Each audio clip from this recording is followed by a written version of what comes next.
Last ಕ್ಲಾಸ್ನಲ್ಲಿ ನಾವು significant figures ಗಳ ಬಗ್ಗೆ ಮಾತಾಡ್ತಾ ಇದ್ವಿ ಹಾಗೂ ಸೈಂಟಿಫಿಕ್ ನೊಟೇಷನ್ ಬಗ್ಗೆನೂ ನಾವು ಹೇಳ್ತಾ ಇದ್ವಿ. ಈ ಕ್ಲಾಸ್ನಲ್ಲಿ ಒಂದು ಸೈಂಟಿಫಿಕ್ ನೊಟೇಷನ್ ಅಲ್ಲಿ ಎಷ್ಟೊಂದು ಸಿಗ್ನಿಫಿಕೆಂಟ್ ಫಿಗರ್ಸ್ ಗಳು ಬರುತ್ತವೆ ಅನ್ನೋದು ಮೊದಲು ನೋಡೋಣ. ಅದಾದ ನಂತರ ಉಳಿದ ಕಂಟೆಂಟ್ಸ್ ಗಳನ್ನ ನೋಡೋಣ. ಈಗ ಒಂದು ಸೈಂಟಿಫಿಕ್ ನೊಟೇಷನ್ ಇದೆ ಅಂತ ಅನ್ಕೊಳ್ಳಿ. 6.022 into 10 to the power of 23 ಅಥವಾ 1.66 into 10 to the power of 24 ಇದೆ ಅಂತ ಇಟ್ಕೊಳ್ಳಿ. ಇಂಥ ಸಂದರ್ಭದಲ್ಲಿ ಎಷ್ಟು ಸಿಗ್ನಿಫಿಕೆಂಟ್ ಫಿಗರ್ಸ್ ಇದೆ ಅನ್ನೋದನ್ನ ನಾವು ಹೇಳಬೇಕಾಗುತ್ತೆ. ಇಲ್ಲಿ ಈ ಒಂದು ವ್ಯಾಲ್ಯೂವನ್ನ ನಾವು ಜನರಲಿ ಕನ್ಸಿಡರ್ ಮಾಡೋದಿಲ್ಲ. ಸಿಗ್ನಿಫಿಕೆಂಟ್ ಫಿಗರ್ ಹೇಳ ಮುಂದಾಗ ಈ ಒಂದು ಏನಿದೆ ಅಲ್ಲ 10 to the power of 24 ಅನ್ರಿ ಅಥವಾ 10 to the power of 23 ಅನ್ರಿ, ಅಂದ್ರೆ ಪವರ್ ಕನ್ಸೆಪ್ಟ್ ಏನಿದೆಯಲ್ಲ ಅದನ್ನ ನಾವು ಜನರಲಿ ಕನ್ಸಿಡರ್ ಮಾಡೋದಿಲ್ಲ. ನಾವು ಕೇವಲ ಈ ನಂಬರ್ಸ್ ಗಳನ್ನ, ಇಲ್ಲಿರುವಂತ ಎಲ್ಲಾ ನಂಬರ್ಸ್ ಗಳನ್ನ ನಾವೇನಂತ ಕನ್ಸಿಡರ್ ಮಾಡ್ತೀವಿ, ಸಿಗ್ನಿಫಿಕೆಂಟ್ ಫಿಗರ್ಸ್ ಅಂತ ಹೇಳಿ ಹೇಳ್ತೀವಿ.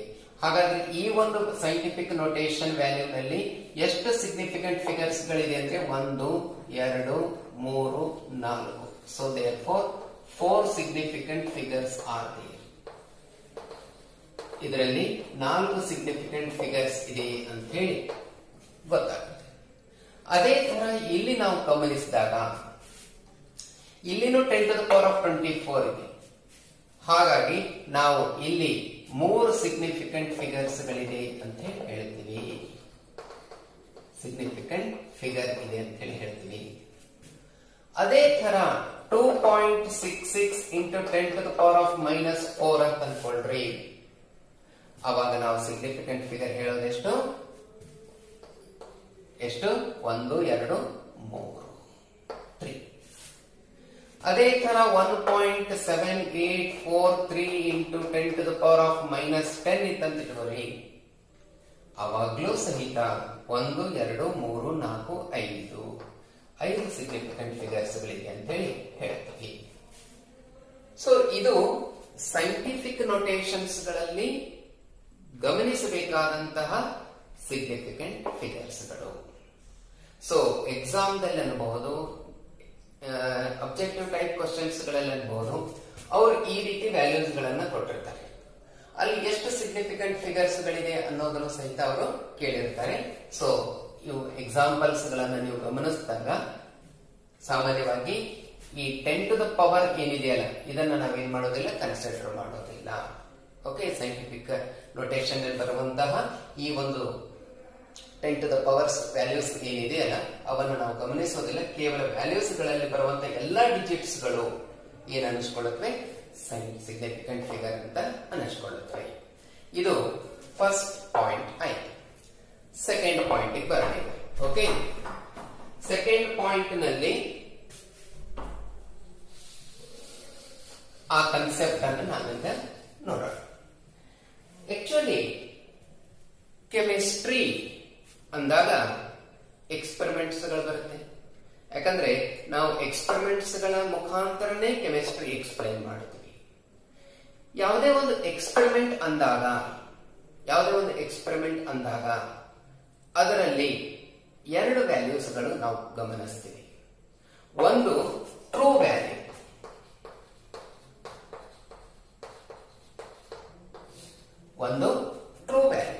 ಎಕ್ಸಾಕ್ಟ್ ವ್ಯಾಲ್ಯೂ ಅಂತ ಅನ್ಕೊಳ್ಳಿ. ಇನ್ನೊಂದು ಎಕ್ಸ್ಪೆರಿಮೆಂಟಲ್ ವ್ಯಾಲ್ಯೂ.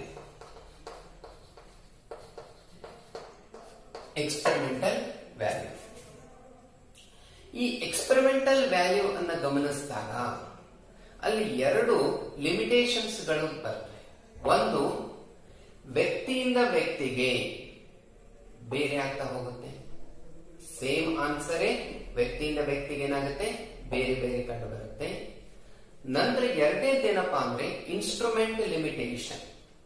ನಾವು ಯಾವ್ದು ಒಂದು ಇನ್ಸ್ಟ್ರೂಮೆಂಟ್ ಅನ್ನ, ಉಪಕರಣವನ್ನ ಬಳಸ್ಕೊಂಡಿರ್ತೀವಿ, ಆ ಉಪಕರಣದ ಮಿತಿ ಕೆಲವೊಮ್ಮೆ ಏನಾಗುತ್ತೆ, ಆ ಒಂದು ಆನ್ಸರ್ಗೆ ಸ್ವಲ್ಪ ದೂರದಲ್ಲಾದ್ರೂ ಇರುತ್ತೆ, ಕೆಲವೊಮ್ಮೆ ಸ್ವಲ್ಪ ಸಮೀಪ ಆದ್ರೂ ತೋರಿಸುತ್ತೆ. ಸೊ ಹಾಗಾಗಿ ಇವಾಗ ನಾನೊಂದು ಸಿಂಪಲ್ ಎಕ್ಸಾಂಪಲ್ ನಾನು ತಗೊಳ್ತೀನಿ ಅಂತ ಇಟ್ಕೊಳ್ತೀನಿ. ಒಂದು ಥ್ರೆಡ್ ತಗೊಂಡಿನ ಅಂತ ಇಟ್ಕೊಳ್ಳಿ. ಈ ಥ್ರೆಡ್ 2.0 ಸೆಂಟಿಮೀಟರ್ ಇದೆ ಅಂತ ಅನ್ಕೊಳ್ಳೋಣ. ಎಷ್ಟಿದೆ? 2.0 ಸೆಂಟಿಮೀಟರ್ ಇದೆ ಅಂತ ಅನ್ಕೊಳ್ಳೋಣ. ಓಕೆ, ಸೊ ಹಾಗಾದಾಗ ನಾನೇನ್ ಮಾಡ್ತೀನಿ, 3 ಮಂದಿ ಸ್ಟೂಡೆಂಟ್ಸ್ ಕರಿತೀನಿ. ಎ, ಬಿ ಮತ್ತು ಸಿ 3 ಮಂದಿ ಸ್ಟೂಡೆಂಟ್ಸ್ ಕರಿತೀನಿ.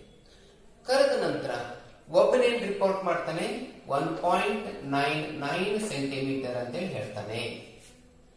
ಇನ್ನೊಬ್ಬನೇನ್ ಹೇಳ್ತಾನೆ 2.0 ಸೆಂಟಿಮೀಟರ್ ಅಂತ ಹೇಳ್ತಾನೆ. ಮೂರನೇದವನು 1.85 ಸೆಂಟಿಮೀಟರ್ ಅಂತಾನೆ. ಹಾಗಾದ್ರೆ ಟ್ರೂ ವ್ಯಾಲ್ಯೂ ಎಷ್ಟಿದೆ? 2 ಸೆಂಟಿಮೀಟರ್ ಇದೆ ಎಕ್ಸಾಕ್ಟ್. ಮೊದಲನೇ ಸ್ಟೂಡೆಂಟ್ ಏನ್ ರಿಪೋರ್ಟ್ ಮಾಡ್ದ? 1.99 ಮಾಡ್ದ. ಎರಡನೇ ವಿದ್ಯಾರ್ಥಿ ಏನ್ ರಿಪೋರ್ಟ್ ಮಾಡ್ದ? ಎಕ್ಸಾಕ್ಟ್ 2 ಸೆಂಟಿಮೀಟರ್ ಅಂತ ಹೇಳಿ ರಿಪೋರ್ಟ್ ಮಾಡ್ದ. ಮೂರನೇ ವಿದ್ಯಾರ್ಥಿ ಏನ್ ರಿಪೋರ್ಟ್ ಮಾಡ್ದ? 1.85 ಸೆಂಟಿಮೀಟರ್ ಅಂದ. ಹಾಗಾದ್ರೆ ಇಲ್ಲಿ 2 ಕಾನ್ಸೆಪ್ಟ್ಗಳು ಬರುತ್ತೆ. ಒಂದು ಪ್ರಿಸಿಷನ್ ಅಂತ ಹೇಳಿ ಕರಿತೀವಿ, ಇನ್ನೊಂದು ಅಕ್ಯುರೇಸಿ ಅಂತ ಹೇಳಿ ಕರಿತೀವಿ. ಒಂದನೇದೇನು ಪ್ರಿಸಿಷನ್ ಅಂತ ಹೇಳಿ, ಎರಡನೇದು ಅಕ್ಯುರೇಸಿ ಅಂತ ಹೇಳಿ. ಪ್ರಿಸಿಷನ್ ಅಂದ್ರೆ ಏನು? ಈ ವ್ಯಾಲ್ಯೂವನ್ನ ನಾನು ಪ್ರಿಸಿಷನ್ ಅಂತ ಹೇಳಿ ಕರಿತೀನಿ. ಹಾಗಾದ್ರೆ ಪ್ರಿಸಿಷನ್ ಅಂದ್ರೆ ಏನು? ಪ್ರಿಸಿಷನ್ ಅಂದ್ರೆ close to the true value. Close to the what? True value. ಅಂದ್ರೆ ಟ್ರೂ ವ್ಯಾಲ್ಯೂಗೆ ಏನ್ ಡಿಟರ್ಮೈನ್ಡ್ ವ್ಯಾಲ್ಯೂ ಇರುತ್ತೆ, ಆ ಡಿಟರ್ಮೈನ್ಡ್ ವ್ಯಾಲ್ಯೂಗೆ ಅತಿ ಸಮೀಪವಿರುವಂತಹ ವ್ಯಾಲ್ಯೂಸ್ ಗಳನ್ನ ನಾವೇನು ಕರಿತೀವಿ? ಪ್ರಿಸಿಷನ್ ಅಂತ ಹೇಳಿ ಕರಿತೀವಿ. ಎಕ್ಸಾಕ್ಟ್ ಇದೆ, ಇದು ಎಕ್ಸಾಕ್ಟ್ ಇದೆ. ಇದನ್ನು ನಾವೇನಂತ ಕರಿತೀವಿ? ಅಕ್ಯುರೇಸಿ ಅಂತ ಹೇಳಿ ಕರಿತೀವಿ. ಅಂದ್ರೆ exact value, true value. So ಹೀಗಾಗಿ ಪ್ರಿಸಿಷನ್ ಅಂದಾಗ it is what? The value which is very much close to what? True value, determined value.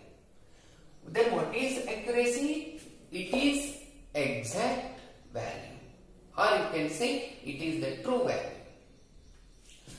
ಹಾಗಾದಾಗ ಈಗ ಇನ್ನೊಂದು ನೋಡ್ರಿ, ಇಲ್ಲಿ 1.99 ಅಂದಾಗ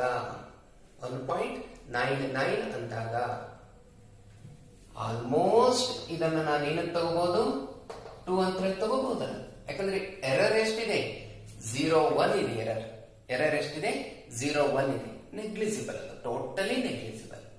ಹಾಗಾಗಿ 1.99 ಸೆಂಟಿಮೀಟರ್ ಏನಿದೆಯಲ್ಲ, ಅದನ್ನ ನಾವು ಅಕ್ಯುರೇಸಿನೂ ಅನ್ನಬಹುದು, ಪ್ರಿಸಿಷನ್ ಅಂತನೂ ಅನ್ನಬಹುದು. ಹಾಗಾದ್ರೆ ಬರೀ ಪ್ರಿಸಿಷನ್ ಯಾವುದು? 1.92 ಅಂತ್ರಿ, 1.91 ಅಂತ್ರಿ, 1.95 ಅಂತ್ರಿ. ಇವೆಲ್ಲ ಏನಾಗುತ್ತವೆ? ದೇ ಆರ್ ಪ್ಯೂರ್ಲಿ ಪ್ರಿಸಿಷನ್ ಆಗುತ್ತವೆ. ಅಥವಾ 2.01 ಅನ್ರಿ, 2.03 ಅನ್ರಿ, ಇವೆಲ್ಲ ಏನು? ಪ್ರಿಸಿಷನ್ ವ್ಯಾಲ್ಯೂಸ್ಗಳು. ಆದ್ರೆ 1.99 ಅಕ್ಯುರೇಸಿನೂ ಹೌದು, ಪ್ರಿಸಿಷನ್ ಹೌದು. ಅದೇ 1.92, 1.91, 1.95, 2.01, 2.03 ಏನು? They are also what? Precision, purely precision, accuracy ಅಲ್ಲ. 1.85 ಏನದು? ಇದು ಪ್ರಿಸಿಷನ್ ಅಲ್ಲ, ಇನ್ನೊಂದು ಅಕ್ಯುರೇಸಿನೂ ಅಲ್ಲ. ಯಾಕಂದ್ರೆ ಪ್ರಿಸಿಷನ್ ಗಿಂತಲೂ ಏನದು ಸ್ವಲ್ಪ ದೂರದಲ್ಲಿದೆ, ಅಕ್ಯುರೇಸಿಗಿಂತಲೂ ದೂರದಲ್ಲಿದೆ. ಸೊ ಹೀಗಾಗಿ ಇದನ್ನ ನಾವೇನ್ ಕನ್ಸಿಡರ್ ಮಾಡೋದಿಲ್ಲ, ಪ್ರಿಸಿಷನ್ ಆಗ್ಲಿ ಅಥವಾ ಅಕ್ಯುರೇಸಿ ಆಗ್ಲಿ ಕನ್ಸಿಡರ್ ಮಾಡೋದಿಲ್ಲ. ಅಕ್ಯುರೇಸಿಗೂ ಮತ್ತು ಪ್ರಿಸಿಷನ್ಗೂ ಬಹಳ ಥಿನ್ ಲೈನ್ ಡಿಫರೆನ್ಸ್ ಇರುತ್ತೆ. ಇದು ಅಕ್ಯುರೇಸಿನ ಹೌದು, ಪ್ರಿಸಿಷನ್ ಹೌದು. ಇದಿಷ್ಟು ಪ್ರಿಸಿಷನ್ ಹೌದು, ಇದು ಮಾತ್ರ ಏನು? ಎಕ್ಸಾಕ್ಟ್ಲಿ ಏನು? ಇದರಲ್ಲಿ ಇದನ್ನು ಸಹಿತ ನಾವು ಈ ವ್ಯಾಲ್ಯೂನು ಸಹಿತ ನಾವೇನಂತ ಕನ್ಬಹುದು, ಅಕ್ಯುರೇಸಿನ ಹೌದು, ಪ್ರಿಸಿಷನ್ ಹೌದು. ಸೊ ಇದಿಷ್ಟು ಎದರ ಇನ್ಫಾರ್ಮೇಶನ್ ಆಯ್ತು, ಪ್ರಿಸಿಷನ್ ಮತ್ತು ಅಕ್ಯುರೇಸಿಗೆ ಉದಾಹರಣೆ ಸಮೇತ ಎಕ್ಸ್ಪ್ಲನೇಷನ್ ಆಯಿತು. So precision closely next to the true value, accuracy is nothing but the exact value. Example ಅನ್ನು ನೀವು ಗಮನಿಸಿದ್ರಿ. ಓಕೆ, ನೆಕ್ಸ್ಟ್ ನೋಡೋಣ. ಈಗ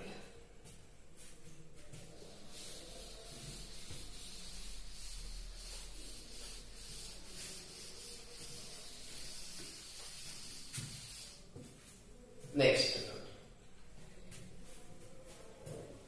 addition of significant figure.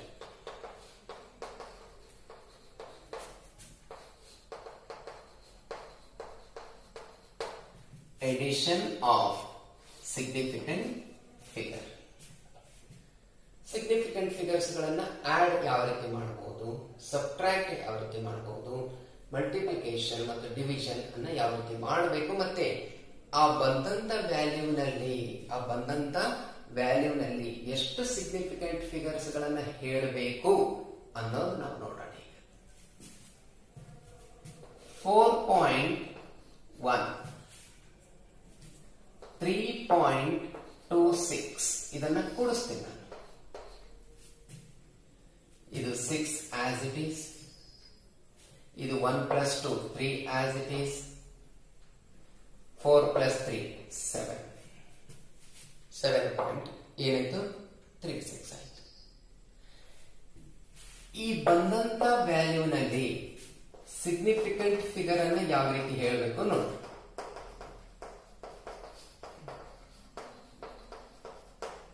Significant figures ಎಷ್ಟು ಅಂತ ಕೇಳಿರ್ತಾನೆ. ಪಾಯಿಂಟ್ ಆದ ನಂತರ ಎಷ್ಟು ಸಿಗ್ನಿಫಿಕೆಂಟ್ ಫಿಗರ್ಸ್ ಅವರ ಇಲ್ಲಿ? ಟೋಟಲಿ 2 1 2. ಪಾಯಿಂಟ್ ಆದ ನಂತರ ಡೆಸಿಮಲ್ ಆದ ನಂತರ ಎಷ್ಟಿದೆ? 1 ಇದೆ. ಇಲ್ಲಿ ಪಾಯಿಂಟ್ ಆದ ನಂತರ ಎಷ್ಟಿದೆ? 2 ಇದೆ ನೋಡ್ರಿ. ಪಾಯಿಂಟ್ ಆದ ನಂತರ ಎಷ್ಟಿದೆ? ಇಲ್ಲಿ 2 ಇದೆ ನೋಡ್ರಿ. ಟೋಟಲಿ ಎಷ್ಟು ಸಿಗ್ನಿಫಿಕೆಂಟ್ ಫಿಗರ್ಸ್ ಅವ? 3. Totally significant figures 3. ಅದರಲ್ಲಿ ಡೆಸಿಮಲ್ ಆದ ನಂತರ ಪಾಯಿಂಟ್ ಆದ ನಂತರ ಎಷ್ಟಿದೆ? 2 ಇದೆ. ಆವಾಗ ನಾವು ಸಿಗ್ನಿಫಿಕೆಂಟ್ ಫಿಗರ್ ಹೇಳಬೇಕಾದಾಗ ಡೆಸಿಮಲ್ ಆದ ನಂತರ ಲೀಸ್ಟ್ ಸಿಗ್ನಿಫಿಕೆಂಟ್ ಫಿಗರ್ಸ್ ಯಾವುದಿರುತ್ತೆ? ಡೆಸಿಮಲ್ ಆದ ನಂತರ ಲೀಸ್ಟ್ ಸಿಗ್ನಿಫಿಕೆಂಟ್ ಫಿಗರ್ ಯಾವುದಿರುತ್ತೆ ಅದನ್ನ ಗಮನಿಸಬೇಕು. ಹಾಗಾದ್ರೆ ಇದು ಎಷ್ಟೈತಿ? ಈಗ 7.3 is the answer. 7.3 is the answer. ಇನ್ನು ಇದು 6 ಇದೆ. ಇದು ರೌಂಡಿಂಗ್ ಆಫ್ ಮಾಡೋ ಮುಂದ ಮತ್ತೆ ಬೇರೆ ಆಗುತ್ತೆ, ಅದನ್ನು ನಾವು ನಂತರ ನೋಡೋಣ. ಆದ್ರೆ ಈಗ ಎಟ್ ಪ್ರೆಸೆಂಟ್ ಯಾಕಂದ್ರೆ ಇದು 6 ಇದೆ, ಗ್ರೇಟರ್ ದನ್ 5 ಇದೆ, 1 ಯೂನಿಟ್ ಅನ್ನು ನಾವು ಹೆಚ್ಚು ಮಾಡಬೇಕು. ಆಕ್ಚುಲಿ ಫೈನಲ್ ವ್ಯಾಲ್ಯೂ 7.4 ಅಂತ ಹೇಳಿರ್ತಾನೆ ಅವನು. ಅದ್ರ ಬಗ್ಗೆ ನಾನು ನಿಮಗೆ ಮತ್ತೆ ತಿಳಿಸ್ಕೊಡ್ತೀನಿ. ಈಗ ಪ್ರೆಸೆಂಟ್ ಸಿಚುವೇಶನ್ ಅಲ್ಲಿ ಇಲ್ಲಿ ಎಷ್ಟು ಸಿಗ್ನಿಫಿಕೆಂಟ್ ಫಿಗರ್ ಅನ್ನು ನಾವು ಮೆನ್ಷನ್ ಮಾಡಬೇಕು? 2. ಎಷ್ಟು ತಗೋಬೇಕು? 2 ತಗೋಬೇಕು. ಯಾಕಂದ್ರೆ ಇಲ್ಲಿ ಪಾಯಿಂಟ್ ಆಗಣ ಎಷ್ಟದ? 1. ಇಲ್ಲಿನ ಪಾಯಿಂಟ್ ಆಗಣ ಎಷ್ಟು ತಗೊಂಡಿವಿ ನಾವು? 1 ತಗೋಬೇಕು. ಪಾಯಿಂಟ್ ಆಗಣ ಎಷ್ಟು ತಗೋಬೇಕು? 1 ತಗೋಬೇಕು. ನೆಕ್ಸ್ಟ್ ನೋಡ್ರಿ 4.1 ಟೆಕ್ಸ್ಟ್ ಒಂದು ಕ್ವಶನ್ ತಗೊಳ್ಳಿ. NCERT ಟೆಕ್ಸ್ಟ್ ಕ್ವಶನ್ ತಗೋತೀನಿ ನೋಡ್ರಿ, ನಿಮಗೆ ಐಡಿಯಾ ಬರುತ್ತೆ. 12.11 18.0 1.012 31.122 ನೋಡ್ರಿ. 2 2 4 2 1 3 3 1 4 1 1 2 1 2 12 ಪ್ಲಸ್ 18 30 31 62 62.244 ಬರುತ್ತೆ. ಅಂದಾಗ ನಾನೇನು ಹೇಳಿದೆ, ಇಲ್ಲಿ ಒಂದು ಸಿಗ್ನಿಫಿಕೆಂಟ್ ಫಿಗರ್ ಇತ್ತು, ಇಲ್ಲಿ ಎರಡು ಸಿಗ್ನಿಫಿಕೆಂಟ್ ಫಿಗರ್ ಇತ್ತು ಪಾಯಿಂಟ್ ಆದ ನಂತರ. ಇಲ್ಲಿ ನೋಡ್ರಿ, ಈ ಒಂದು ವ್ಯಾಲ್ಯೂನಲ್ಲಿ ಟೋಟಲಿ 4 ಅವ, 1 2 3 4. ಅದರಲ್ಲಿ ಪಾಯಿಂಟ್ ಆದ ನಂತರ ಎಷ್ಟವರ? ಇಲ್ಲಿ 2. ಇಲ್ಲಿ ಪಾಯಿಂಟ್ ಆದ ನಂತರ ಎಷ್ಟಿದೆ? 1. ಪಾಯಿಂಟ್ ಆದ ನಂತರ ಎಷ್ಟಿದೆ? 1 ವ್ಯಾಲ್ಯೂ ಇದೆ. ಇದು ಪಾಯಿಂಟ್ ಆದ ನಂತರ ಎಷ್ಟಿದೆ? 1 2 3 ಸಿಗ್ನಿಫಿಕೆಂಟ್ ಫಿಗರ್ಸ್ ಇದೆ. ಇದು ಪಾಯಿಂಟ್ ಆದ ನಂತರ 3 ಸಿಗ್ನಿಫಿಕೆಂಟ್ ಫಿಗರ್ಸ್ ಇದೆ. ಹಾಗಾದ್ರೆ ಇದು ಅಲ್ಲ, ಇದು ತಗೊಳ್ಳೋದಿಲ್ಲ, ಇದು ತಗೊಳ್ಳೋದಿಲ್ಲ. ನಾನೇನ್ ಹೇಳಿದೆ? ಲೀಸ್ಟ್ ಸಿಗ್ನಿಫಿಕೆಂಟ್ ಫಿಗರ್ಸ್ ಇರಬೇಕು. ಹಾಗಾದ್ರೆ 18.0 ತಗೋಬೇಕು. ಅಂದಾಗ ಇದರ ಆನ್ಸರ್ ಏನಾಯ್ತು? 62.2 ಆಯ್ತು. 62.2 ಆಯ್ತು. ಇಷ್ಟೇ ಬರೆಯೋದು. ಇದು ಎಡಿಷನ್ ಅಲ್ಲಿ. ಇದು ಯಾವುದರಲ್ಲಿ? ಎಡಿಷನ್ ಅಲ್ಲಿ. Next subtraction of significant figures ಅನ್ನು ನೋಡೋಣ. ನೆಕ್ಸ್ಟ್ ಓಕೆ, ಎಡಿಷನ್ ಆಯ್ತಾ? Next subtraction. Subtraction of significant figures.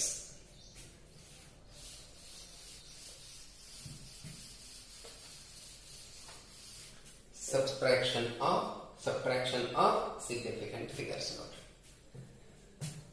4.1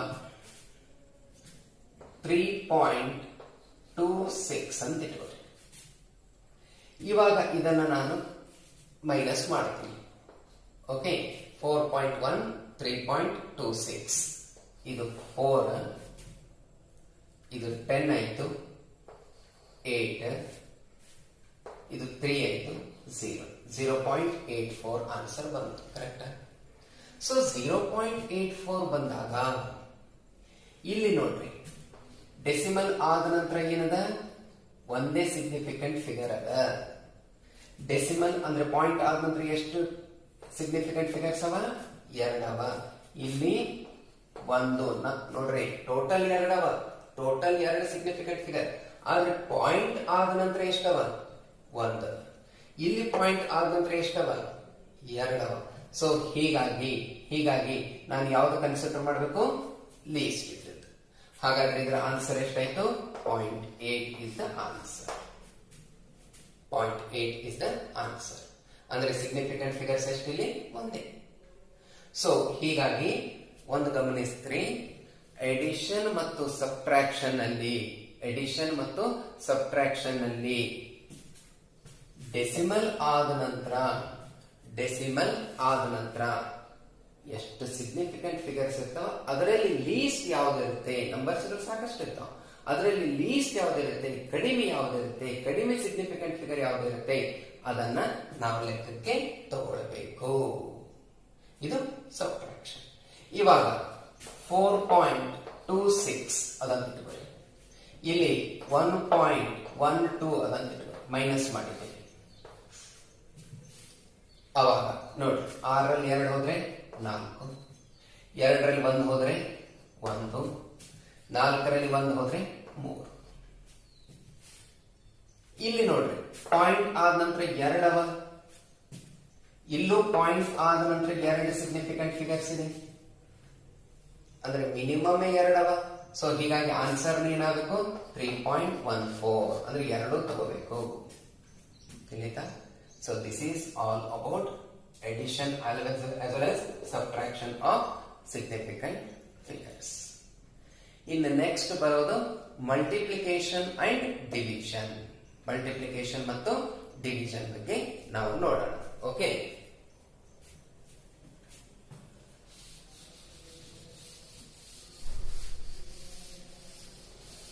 multiplication ಮತ್ತು ಡಿವಿಷನ್.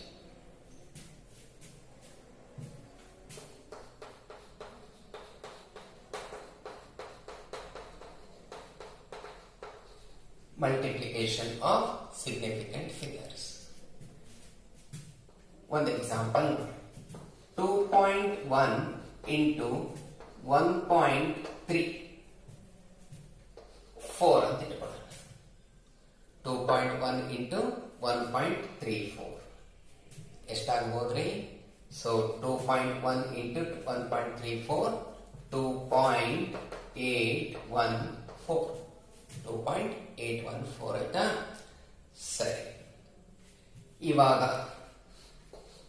ಇದರಲ್ಲಿ ಟೋಟಲ್ 2 ಸಿಗ್ನಿಫಿಕೆಂಟ್ ಫಿಗರ್ಸ್ ಅವ, 1 2. ಇದರಲ್ಲಿ ಎಷ್ಟು ಸಿಗ್ನಿಫಿಕೆಂಟ್ ಫಿಗರ್ಸ್ ಅವರಿ? 3 ಅವ, 1 2 3.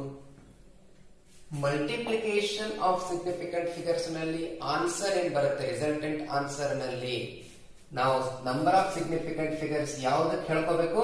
ಯಾವ್ದು ಲೀಸ್ಟ್ ಇದೆ ಅದನ್ನ ಕನ್ಸಿಡರ್ ಮಾಡಬೇಕು. ಹಾಗಾಗಿ ಆನ್ಸರ್ ಏನಾಯ್ತು? 2.8 is the answer. 2.8 is the answer. ಯಾಕಂದ್ರೆ ಟೋಟಲ್ ಎಷ್ಟು ಸಿಗ್ನಿಫಿಕೆಂಟ್ ಫಿಗರ್ಸ್ ಇದೆ? ಲೀಸ್ಟ್ 2 ಇದೆ, ಇದು 3 ಇದೆ. ನಾವು ಯಾವ್ದು ಕನ್ಸಿಡರ್ ಮಾಡ್ಕೋಬೇಕು? ಲೀಸ್ಟ್ ಅಂತೆ ಕನ್ಸಿಡರ್ ಮಾಡ್ಕೋಬೇಕು. ಅಂದ್ರೆ ಇದು ಆನ್ಸರ್ ಇದೆ. ಆಕ್ಚುಲಿ ಈ ಆನ್ಸರ್ ನಲ್ಲಿ ಸಿಗ್ನಿಫಿಕೆಂಟ್ ಫಿಗರ್ಸ್ ಎಷ್ಟು? 2. ಸಿಗ್ನಿಫಿಕೆಂಟ್ ಫಿಗರ್ಸ್ ಎಷ್ಟು? 2. ಯಾಕಂದ್ರೆ ಲೀಸ್ಟ್ ಮಾತ್ರ ಕನ್ಸಿಡರ್ ಮಾಡಬೇಕು. ಇವಾಗ ಇನ್ನೊಂದು ಎಕ್ಸಾಂಪಲ್ ತಗೋಣ. 1.24 into 4.12 ನೋಡ್ರಿ. ಸುಮ್ಮನೆ ಒಂದು ಪ್ರಾಕ್ಟೀಸ್ ಆಗ್ಲಿ ಅನ್ನೋ ಉದ್ದೇಶದಿಂದ ನಾನು ತಗೊಳ್ತಾ ಇದ್ದೀನಿ. 1.24 into 4.12 ಅಂತ ತಿಳ್ಕೊಳ್ರಿ. ಅಂದಾಗ ಈಗ ನೋಡ್ರಿ ಆನ್ಸರ್ ಒಂದು ಬಂದಿರುತ್ತೆ. ಈ ಆನ್ಸರ್ ನಲ್ಲಿ ನಾವೇನ್ ಮಾಡ್ಬೇಕೀಗ? ಇದರಲ್ಲಿ ಎಷ್ಟಿದೆ ಸಿಗ್ನಿಫಿಕೆಂಟ್ ಫಿಗರ್ಸ್? 3 ಇದೆ. ಇದರಲ್ಲೂ ಸಿಗ್ನಿಫಿಕೆಂಟ್ ಫಿಗರ್ಸ್ ಎಷ್ಟಿದೆ? 3 ಇದೆ. ಸೊ ಹಾಗಾಗಿ ಬರುವಂತ ಆನ್ಸರ್ ನಲ್ಲಿ ಎಷ್ಟು ಸಿಗ್ನಿಫಿಕೆಂಟ್ ಫಿಗರ್ಸ್ ತೋರಿಸ್ಬೇಕು? ನಾವು 3 ತೋರಿಸ್ಬೇಕು. ಎಷ್ಟು ತೋರಿಸ್ಬೇಕು? 3 ತೋರಿಸ್ಬೇಕು. ಬಟ್ ಸೊ ಅಂದಾಗ ಎಷ್ಟು ಬಂತು?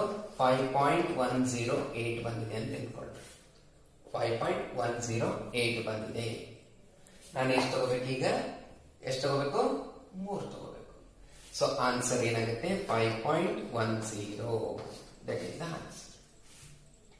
ಸೊ ಈ ರೀತಿ ಮಲ್ಟಿಪ್ಲಿಕೇಶನ್ ನಲ್ಲಿ ನಾವೇನು ಮಾಡ್ತೀವಿ? ಅವುಗಳಲ್ಲಿ ಲೀಸ್ಟ್ ಯಾವ್ದಿರುತ್ತೆ? 2 ಸಮ ಇದ್ದು ಅಂದ್ರೆ 2 ಯಾವ್ದಾದ್ರು ತಗೊಳ್ಳಿ. ಇಲ್ಲಿ 2 ಸಮ, ಇಲ್ಲಿನ 3 ಅದ, ಇಲ್ಲಿನ 3 ಅದ, 3 ತಗೊಂಡೆ. ಇಲ್ಲಿ ಒಂದು ಹೆಚ್ಚಿಗಿದೆ, ಒಂದು ಕಡಿಮೆ. ಇದು ಹೆಚ್ಚಿಗಿದೆ, ಇದು ಕಡಿಮೆ ಇದೆ. ಕಡಿಮೆ ಇದ್ದು ತಗೊಳ್ಳಿ. ಯಾವಾಗ್ಲೂ ಕಡಿಮೆ ಇದ್ದು ತಗೊಳ್ಳಿ. ಸಮ ಇತ್ತು ಅಂದ್ರೆ ಸಮ ತಗೊಂಡ್ಬಿಟ್ರಿ. ಕಡಿಮೆ ಇತ್ತು, ಹೆಚ್ಚು ಕಡಿಮೆ ಇದ್ದಾಗ ಕಡಿಮೆನ್ನೇ ಪ್ರಿಫರ್ ಮಾಡಬೇಕು. ಇದು ಮಲ್ಟಿಪ್ಲಿಕೇಶನ್ ಪಾಯಿಂಟ್ ಆಫ್ ವ್ಯೂ ಆಯಿತು. ನೆಕ್ಸ್ಟ್ ನೋಡ್ರಿ, ಡಿವಿಷನ್ ಪಾಯಿಂಟ್ ಆಫ್ ವ್ಯೂ ನೋಡ್ರಿ.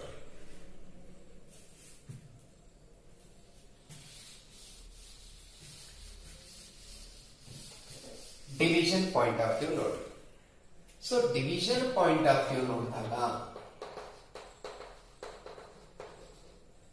division of significant figures 4.12 divided by 2.2 4.12 divided by 2.2 is equals to ಎಷ್ಟು ಬರುತ್ತೆ ಅಂದ್ರೆ 1.872 ಬಂದಿದೆ ಅಂತ ತಿಳ್ಕೊಳ್ರಿ. ರಿಕರಿಂಗ್ ಆಗ್ತಾ ಹೋಗುತ್ತೆ. ಕನ್ಸೆಪ್ಟ್ ನೋಡ್ರಿ. ಮಲ್ಟಿಪ್ಲಿಕೇಶನ್ ಅಲ್ಲಿ ನಾವೇನ್ ಮಾಡಿದ್ವಿ? List number of significant figure ಇರುವಂತ ವ್ಯಾಲ್ಯೂವನ್ನೇ ಕನ್ಸಿಡರ್ ಮಾಡಿದ್ವಿ. ಇಲ್ಲೂ ಸಹಿತ ಅದನ್ನೇ ಮಾಡಬೇಕು. ಈಗ ಇದರಲ್ಲಿ ಸಿಗ್ನಿಫಿಕೆಂಟ್ ಫಿಗರ್ಸ್ ಎಷ್ಟಿದೆ ರೀ? 3 ಇದೆ. 1 2 3. ಇದರಲ್ಲಿ ಸಿಗ್ನಿಫಿಕೆಂಟ್ ಫಿಗರ್ಸ್ ಎಷ್ಟಿದೆ ರೀ? 2. ಲೀಸ್ಟ್ ಇದಕ್ಕೆ ಹೋಗ್ಬೇಕು. ಹಾಗಾದ್ರೆ 1.8 ಮತ್ತೆ ಇದು ರೌಂಡಿಂಗ್ ಆಫ್ ಆದ ನಂತರ ಇದು 1.9 ಆಗುತ್ತೆ. ಅದ್ರ ಕಾನ್ಸೆಪ್ಟ್ ನಾನು ಹೇಳ್ತೀನಿ, ಅದಕ್ಕೆ ಸ್ವಲ್ಪ ಕೇರ್ಫುಲ್ ಆಗಿ ಹೇಳಬೇಕು. ಅಂದ್ರೆ ಇಲ್ಲಿ ನಾವು total number of significant figures ಎಷ್ಟು ಹೇಳಬೇಕು? 2 ಹೇಳಬೇಕು. 2 ತಗೋಬೇಕು, 2ಕ್ಕಿಂತ ಹೆಚ್ಚು ತಗೋಬಾರ್ದು. ಅದು ರೌಂಡ್ ಆಫ್ ಬರೀ ಮಾಡ್ರಿ. ನೆಕ್ಸ್ಟ್ ಅದನ್ನೇ ಹೇಳ್ತೀನಿ ನಾನು, ರೌಂಡಿಂಗ್ ಆಫ್ ಹೆಂಗ್ ಮಾಡ್ಬೇಕನ್ನೋದು ತಗೊಳ್ತೀನಿ. ಸೊ ಇಲ್ಲಿ ನಾವು ಸಿಗ್ನಿಫಿಕೆಂಟ್ ಫಿಗರ್ಸ್ ಎಷ್ಟು ಮೆನ್ಷನ್ ಮಾಡಬೇಕು? 2 ಮೆನ್ಷನ್ ಮಾಡಬೇಕು. ಅಂದ್ರೆ ಒಂದು ಸಮರೈಸ್ಡ್ ಮಾಡ್ಬಿಡ್ತೀನಿ ನೋಡ್ರಿ ನಾನೀಗ. ಅಥವಾ ಇನ್ನೊಂದು ಎಕ್ಸಾಂಪಲ್ ತಗೊಳ್ಳೋಣ. 2.26 divided by 1.321 ನೋಡ್ರಿ ಇದು.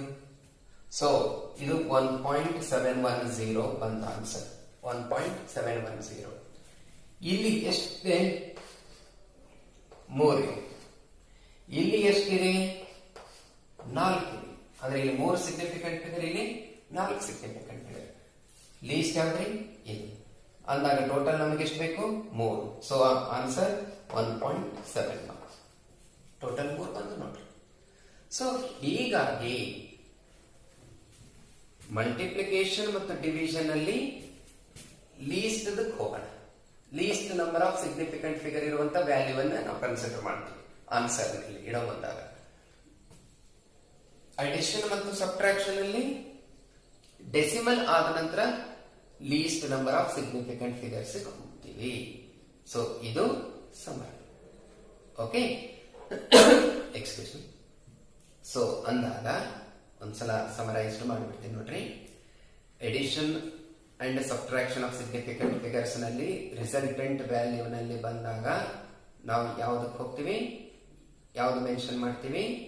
List number of significant figures after the decimal ವ್ಯಾಲ್ಯೂಗೆ ಹೋಗಿರ್ತೀವಿ, ಅದನ್ನೇ ಕನ್ಸಿಡರ್ ಮಾಡ್ತೀವಿ.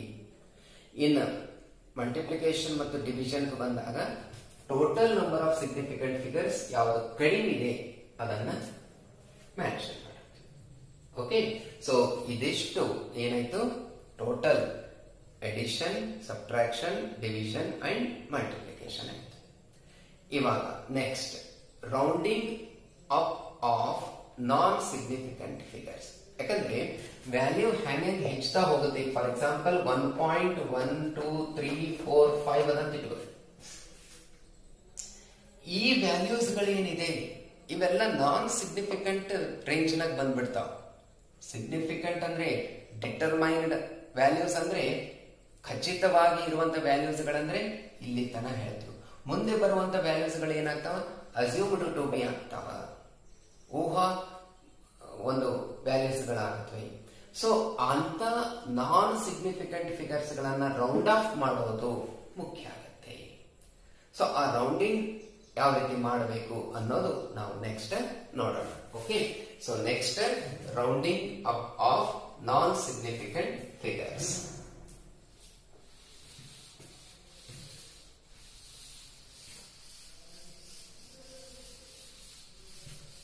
ನೋಡಿ, ನೆಕ್ಸ್ಟ್ rounding of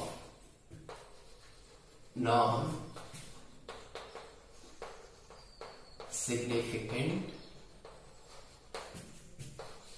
figures.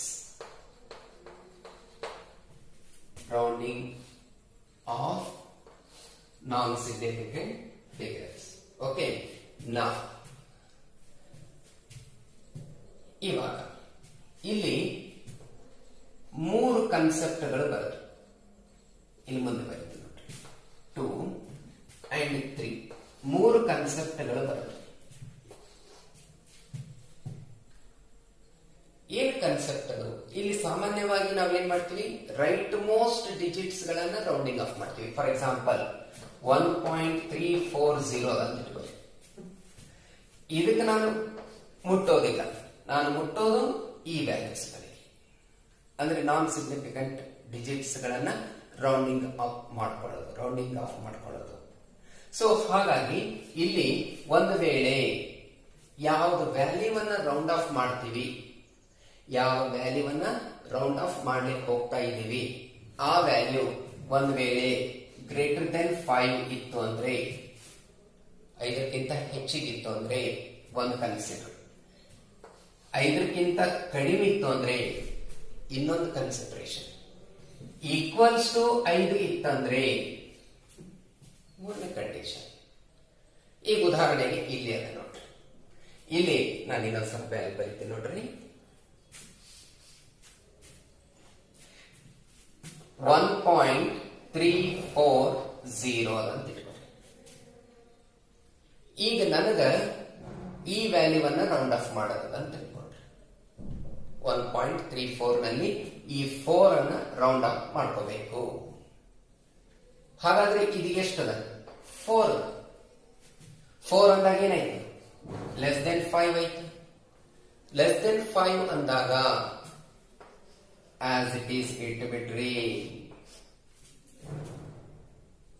ಏನ್ ಮಾಡೋದಿಲ್ಲ, ಈ ಡಿಜಿಟ್ ಅನ್ನ ಏನು ಚೇಂಜ್ ಮಾಡೋದಿಲ್ಲ. 1.3 ಇಟ್ರೆ ಮುಗಿದೋಯ್ತು.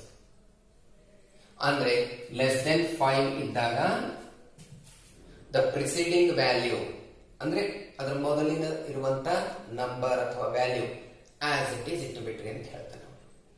ಈಗ ಅಂದ್ರೆ ದ ಪ್ರಿಸೀಡಿಂಗ್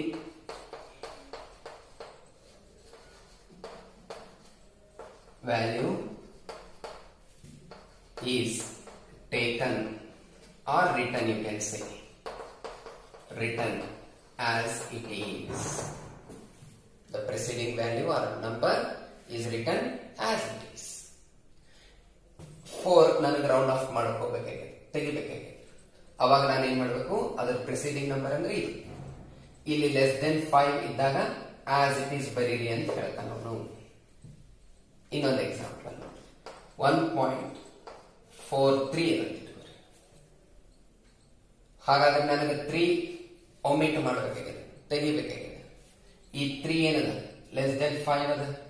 ಸೊ ನಾನು ಏನ್ ಬರೀತೀನಿ, 1.4 ಇಸ್ ದ ಆನ್ಸರ್. ಇದು ಈ ಕಂಡೀಷನ್ ಆಗಿದೆ. ಇನ್ನ ಗ್ರೇಟರ್ ದೆನ್ 5 ಇದ್ದಾಗ, ಗ್ರೇಟರ್ ದೆನ್ 5 ಇದ್ದಾಗ ಇದೊಂದು ಆನ್ಸರ್ ತೆಗಿತೀನಿ ನೋಡ್ರಿ.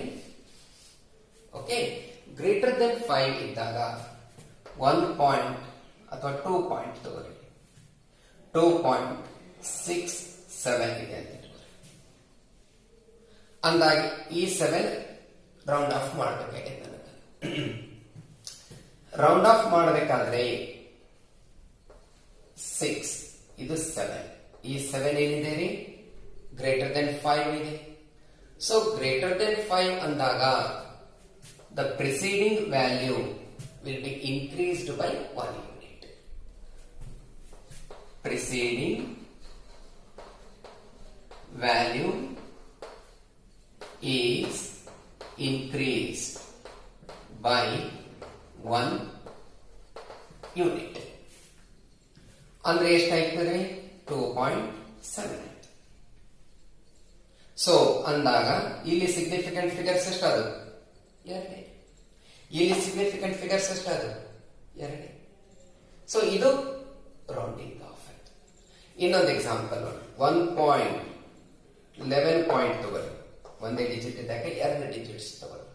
11.4437 ಅಂತ ಅಂದಾಗ ನನಗೆ ಈ ಒಂದು ಡಿಜಿಟ್ ರೌಂಡ್ ಆಫ್ ಮಾಡಬೇಕಾಗಿದೆ. 7 ಏನಂತ, ಗ್ರೇಟರ್ ದೆನ್ ಇದ್ದಾಗ ಏನ್ ಹೇಳ್ತಾನೆ ಅವನು, preceding value is increased by 1 unit ಅಂದಾಗ ನಾನು ಯಾವ ರೀತಿ ಬರೀಬಹುದು, 11.444. ಯಾಕಂದ್ರೆ ಇದನ್ನ ಈ 3 ಅನ್ನ ಏನ್ ಮಾಡಬೇಕು, ನಾವು 1 ಯೂನಿಟ್ ಗೆ ಇನ್ಕ್ರೀಸ್ ಮಾಡಬೇಕು. ಇದು ರೌಂಡ್ ಆಫ್ ಆಯ್ತು, ಒಮಿಟ್ ಆಯ್ತು. ಸೊ ಇದು ಗ್ರೇಟರ್ ದೆನ್ 5 ಇದ್ದಾಗ, ಲೆಸ್ ದೆನ್ 5 ಇದ್ದಾಗ, ಲೆಸ್ ದೆನ್ 5 ಇದ್ದಾಗ preceding value is taken or return as it is. ಇಲ್ಲಿ should be increased by 1 unit ಆಯ್ತು. ಇಲ್ಲಿ ಈಕ್ವಲ್ಸ್ ಟು ಇದ್ದಾಗ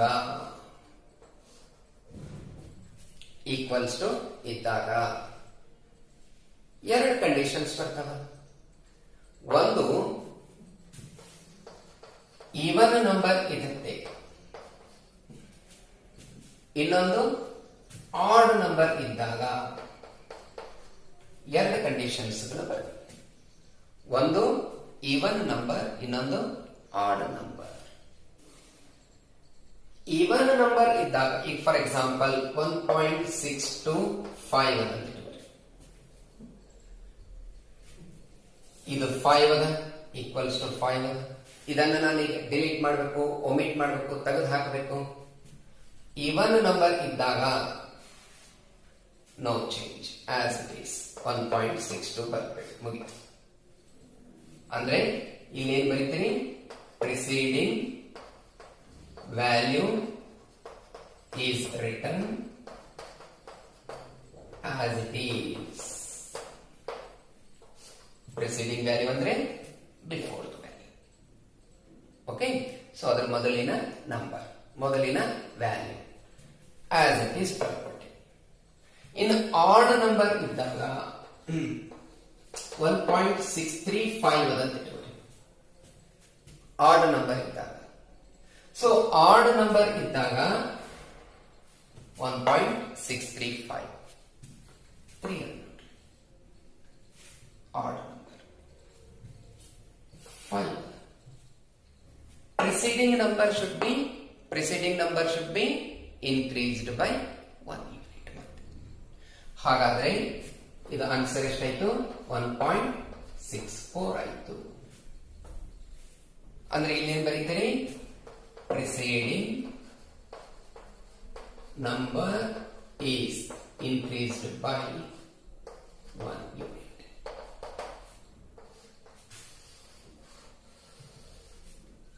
ಇದು ಆಡ್ ನಂಬರ್, ಇದು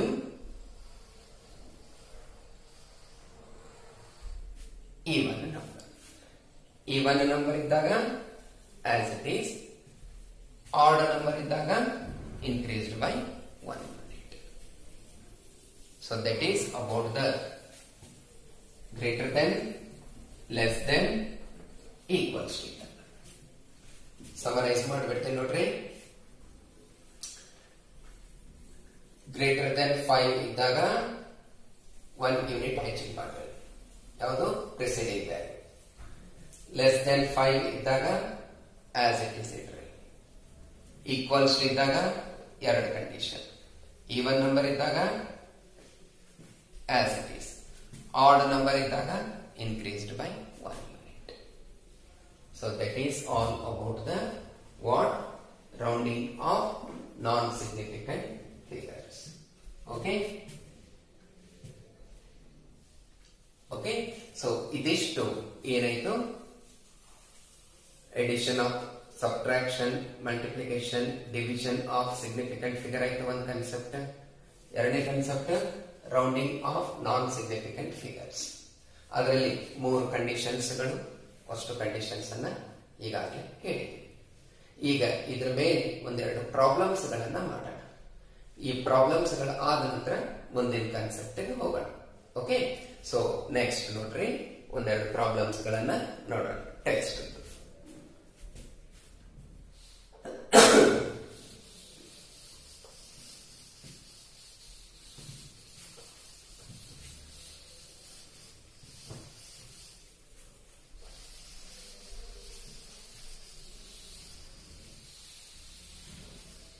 okay, so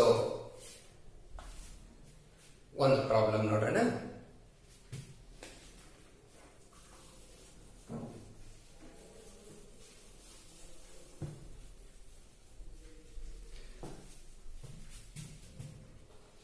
Number 1. Round up the following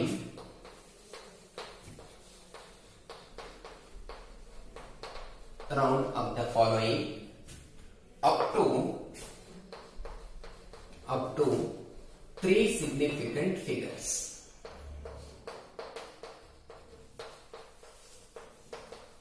3 significant figures.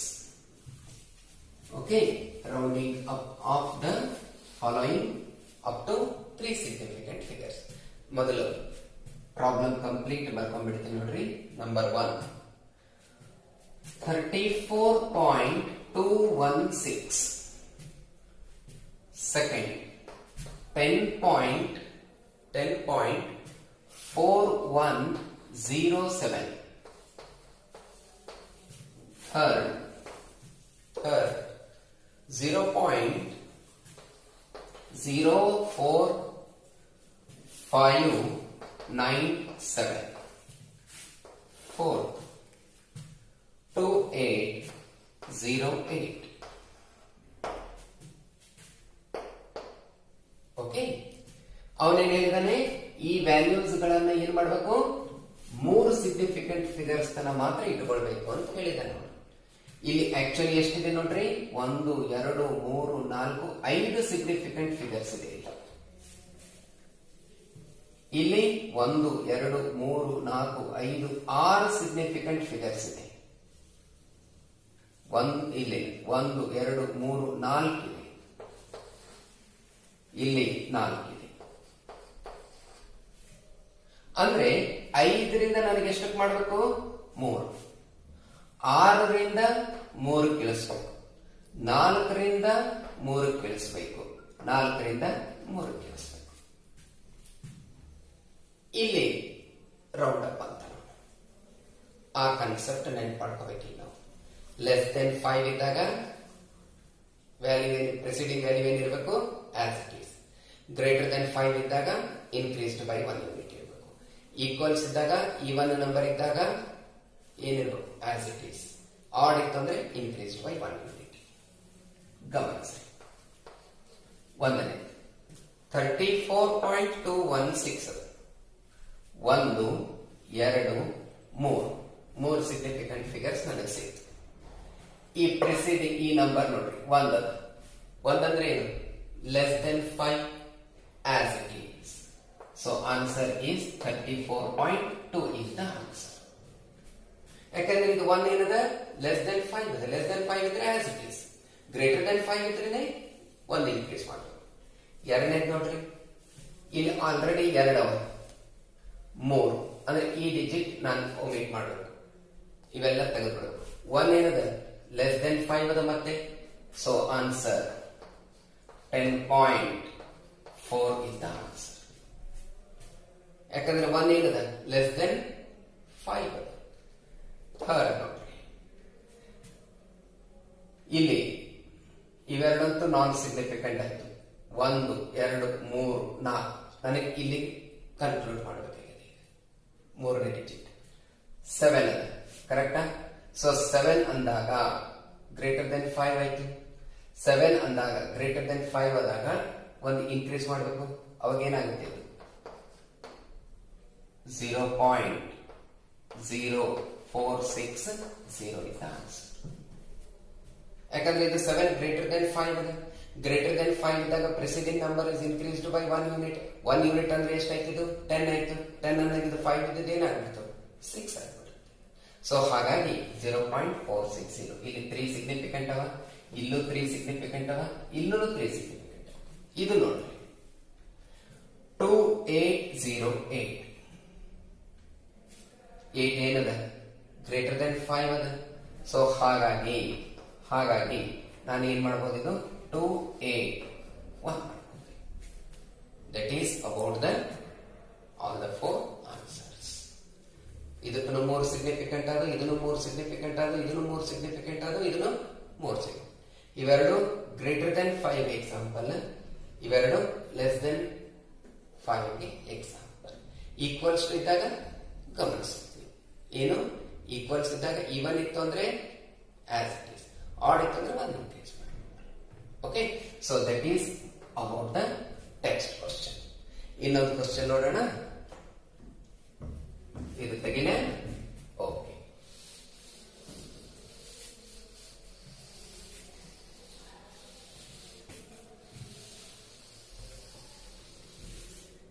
ಇವಾಗ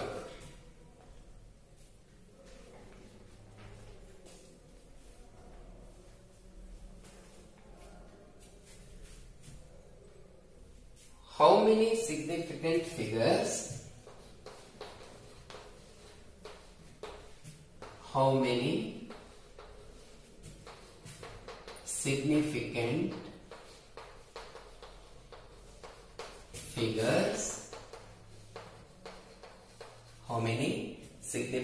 figures should be present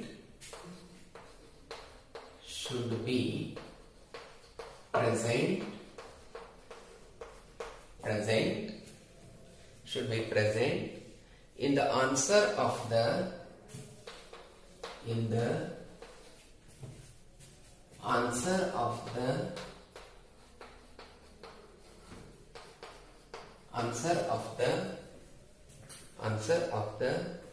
following calculations. Answer of the following calculations. Conditions. Okay, ಮೊದಲ values ಗಳನ್ನು ಬರ್ಕೋತೀನಿ ನೋಡ್ರಿ. Number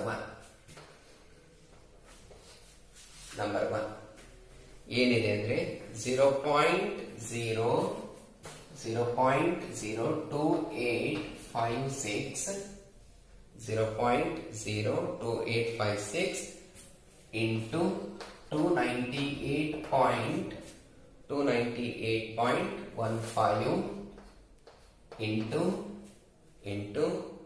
0.112 divided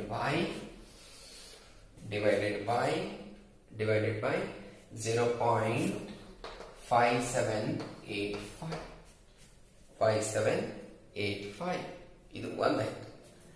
second one ನೋಡ್ರಿ, 5 into 5.364 ಇದು ಎರಡನೇ ಪ್ರಾಬ್ಲಮ್ ಇದೆ. ಮೂರನೇದು ನೋಡ್ರಿ 0.0125 plus 0.7864 plus 0.0215 ಓಕೆ. ಸೊ ಮೂರು ವ್ಯಾಲ್ಯೂಸ್ ಗಳನ್ನ ಕೊಟ್ಟಿದ್ದಾನೆ ಟೆಕ್ಸ್ಟ್ ನಲ್ಲಿ. ಒಂದನೇದು ಮಲ್ಟಿಪ್ಲಿಕೇಶನ್ ಕಮ್ ಡಿವಿಷನ್ ಅದ, ಎರಡನೇದು ಪ್ಯೂರ್ಲಿ ಮಲ್ಟಿಪ್ಲಿಕೇಶನ್ ಅದ, ಥರ್ಡ್ ಒನ್ ಎಡಿಷನ್ ಅದ. ಇಲ್ಲಿ ರಿಸಲ್ಟೆಂಟ್ ವ್ಯಾಲ್ಯೂನಲ್ಲಿ ಎಷ್ಟು ಸಿಗ್ನಿಫಿಕೆಂಟ್ ಫಿಗರ್ಸ್ ಇದೆ ಅಂತ ಕೇಳೋಣ. ಒಂದು ಸಿಂಪಲ್ ಮೆಥಡ್ ಏನಪ್ಪಾ ಅಂದ್ರೆ ಅವನು ಕೇಳಿದ್ದು ಸಿಗ್ನಿಫಿಕೆಂಟ್ ಫಿಗರ್. ಹಿಂಗಾಗಿ ನಾವು ಇದನ್ನ ಮಲ್ಟಿಪ್ಲಿಕೇಶನ್ ಆಗಲಿ ಡಿವಿಷನ್ ಆಗಲಿ ಮಾಡ್ಲಿಕ್ಕೆ ಹೋಗ್ಬಾರ್ದು. ಇದನ್ನ ಮಲ್ಟಿಪ್ಲಿಕೇಶನ್ ಆಗಲಿ ಎಡಿಷನ್ ಆಗಲಿ ಮಾಡ್ಲಿಕ್ಕೆ ಹೋಗ್ಬಾರ್ದು. ಅವನು ಕೇಳಿದ್ದು ಸಿಗ್ನಿಫಿಕೆಂಟ್ ಫಿಗರ್. ಯಾಕಂದ್ರೆ ನಮ್ಗೆ ರೂಲ್ಸ್ ಗಳು ಗೊತ್ತಾವ. ಏನ್ ರೂಲ್ಸ್? ಯಾವುದೇ ಒಂದು ಸಿಗ್ನಿಫಿಕೆಂಟ್ ಫಿಗರ್ಸ್ ಗಳನ್ನ ಎಡಿಷನ್ ಅಥವಾ ಸಬ್ಟ್ರಾಕ್ಷನ್ ಮಾಡಿದಾಗ, ಎಡಿಷನ್ ಮತ್ತು ಸಬ್ಟ್ರಾಕ್ಷನ್ ಮಾಡಿದಾಗ, ಅಂದ್ರೆ ಈ ಒಂದು ಎಕ್ಸಾಂಪಲ್ ನಾನು ತಗೊಳ್ತೀನಿ ನೋಡ್ರಿ. ಈಗ ಇಲ್ಲಿ ಎಡಿಷನ್ ಅದ, ಅವಾಗ ಅವನೇನ್ ಹೇಳ್ತಾನೆ, ಆ ರೂಲ್ ಏನ್ ಹೇಳುತ್ತೆ, ಡೆಸಿಮಲ್ ಆದ ನಂತರ ಲೀಸ್ಟ್ ಸಿಗ್ನಿಫಿಕೆಂಟ್ ಫಿಗರ್ಸ್ ಯಾವುದಿದೆ ಅದನ್ನ ಗಮನಿಸ್ರಿ, ಅದನ್ನ ತಗೊಳ್ರಿ ಅಂತ ಹೇಳ್ತಾನೆ. ಈಗ ಇಲ್ಲಿ ಟೋಟಲಿ 3 ಇದೆ, 1, 2, 5. ಇಲ್ಲಿ ನೋಡ್ರಿ 1, 2, 3, 4 ಇದೆ ಸಿಗ್ನಿಫಿಕೆಂಟ್ ಫಿಗರ್ಸ್. ಇಲ್ಲಿ ನೋಡ್ರಿ 3 ಇದೆ ಅಂದಾಗ 3 ಲೀಸ್ಟ್ ಆಯ್ತು. ಸೊ ಆನ್ಸರ್ ಏನ್ಯಾಗ ಬರ್ಲಿ, ನಂಬರ್ ಆಫ್ ಸಿಗ್ನಿಫಿಕೆಂಟ್ ಫಿಗರ್ಸ್ ಎಷ್ಟು ಇರಬೇಕು? 3 ಸಿಗ್ನಿಫಿಕೆಂಟ್ ಫಿಗರ್ಸ್. 3 significant figures. ಇದನ್ನ ನೀವು ಕೂಡಿಸಿದಾಗ ಎಷ್ಟು ಬರುತ್ತೆ ಅಂದ್ರೆ, ಸಾಮಾನ್ಯವಾಗಿ ಕೂಡಿಸಿದಾಗ 0.8204. ನಮಗೆಷ್ಟು ಬೇಕು? 3 ಬೇಕು. 3 ಅಂದ್ರೆ ಎಷ್ಟಾಗುತ್ತೆ? ಎಲ್ಲಿಂದ ಶುರು ಆಗುತ್ತೆ? ಎಷ್ಟು? ಇದನ್ನ ರೌಂಡ್ ಆಫ್ ಮಾಡಿದ್ರು ಸಹಿತ ಏನಾಗುತ್ತೆ? 0ನೇ ಆಗುತ್ತೆ. ಯಾಕಂದ್ರೆ ಇದು less than 5 as it is. So ಹಾಗಾಗಿ this is the answer. Significant figures ಎಷ್ಟು? ಇಲ್ಲಿ 3 ತಗೋಬೇಕು. ಯಾಕಂದ್ರೆ ಲೀಸ್ಟ್ ಯಾವಾಗ? 3. ಇನ್ನ ಸೆಕೆಂಡ್ ಒನ್ ಇಲ್ಲಿ ನೋಡಿ, ಇದು ಬರೀ 5 ಒಂದನ್ನು ನಾನೊಂದು ಎಕ್ಸಾಂಪಲ್ ಹೇಳಿದ್ದೆ ನಿಮಗೆ ಲಾಸ್ಟ್ ಕ್ಲಾಸ್ ನಲ್ಲಿ. 5 ಬಾಲ್ಸ್, 10 ಪೆನ್ಸಿಲ್ಸ್, ಹಿಂಗೆ ಯಾವ್ದಾದ್ರು ಮೆನ್ಷನ್ ಮಾಡಿದ without any decimal that has infinite what significant figures ಅಂತ ಹೇಳಿದ್ದೆ. ಅಂದಾಗ ಇದನ್ನು ನಾವು ಬಿಟ್ಟು ಬಿಡೋದೇ ಮಾಡಿ. ಇದು ನೋಡಿ ಎಷ್ಟಿದೆ? 5.364. ಟೋಟಲ್ ಎಷ್ಟಿದೆ?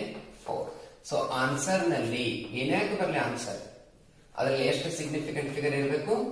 4 ಸಿಗ್ನಿಫಿಕೆಂಟ್ ಫಿಗರ್ಸ್ ಇಟ್ಟಬೇಕು. ಎಷ್ಟು ಸಿಗ್ನಿಫಿಕೆಂಟ್ ಫಿಗರ್ಸ್ ಇರಬೇಕು? 4 ಇರಬೇಕು. ಆನ್ಸರ್ ಏನಾಗ ಬರಲಿ, ಆನ್ಸರ್ ಬಗ್ಗೆ ತಲೆ ಕೆಡಿಸ್ಕೊಳ್ಳೋದಿಲ್ಲ. ಈಗ ಆನ್ಸರ್ ಫಾರ್ ಎಕ್ಸಾಂಪಲ್ 26.821 ಅಂತ ಇಟ್ಕೊಳ್ಳಿ. ಇವು 4 ಸಿಗ್ನಿಫಿಕೆಂಟ್ ಫಿಗರ್ಸ್. ಯಾಕಂದ್ರೆ ಇದನ್ನ ಗಮನಿಸಿ, ಇದು ತಗೋಬಾರ್ದು. ಓಕೆ, ಸೊ ಹಾಗಾಗಿ ಇಲ್ಲಿ ಎಷ್ಟಾಯ್ತು? 4 ಸಿಗ್ನಿಫಿಕೆಂಟ್ ಫಿಗರ್ಸ್. ಯಾಕಂದ್ರೆ ಇದು ಲೀಸ್ಟ್ ಆಗ್ಬಿಡುತ್ತೆ. ನೆಕ್ಸ್ಟ್ ಇದನ್ನ ನೋಡ್ರಿ, ಇದು ಮಲ್ಟಿಪ್ಲಿಕೇಶನ್ ಕಮ್ ಡಿವಿಷನ್. ಅದು ಇದು ಬರೀ ಮಲ್ಟಿಪ್ಲಿಕೇಶನ್ ಇತ್ತು, ಇದು multiplication come division. So multiplication come division ಅಲ್ಲಿ ಇದರಲ್ಲಿ ಎಷ್ಟು ಸಿಗ್ನಿಫಿಕೆಂಟ್ ಫಿಗರ್ಸ್ ಇದೆ ನೋಡ್ರಿ? 5, ಇದು 1 2 3 ಇದೆ, ಇದು 4. ಅಂದ್ರೆ ರಿಸಲ್ಟೆಂಟ್ ವ್ಯಾಲ್ಯೂ ಏನ್ಯಾಕೆ ಬರಲಿ? ರಿಸಲ್ಟೆಂಟ್ ವ್ಯಾಲ್ಯೂ ಏನ್ಯಾಕೆ ಬರಲಿ? Resultant value should have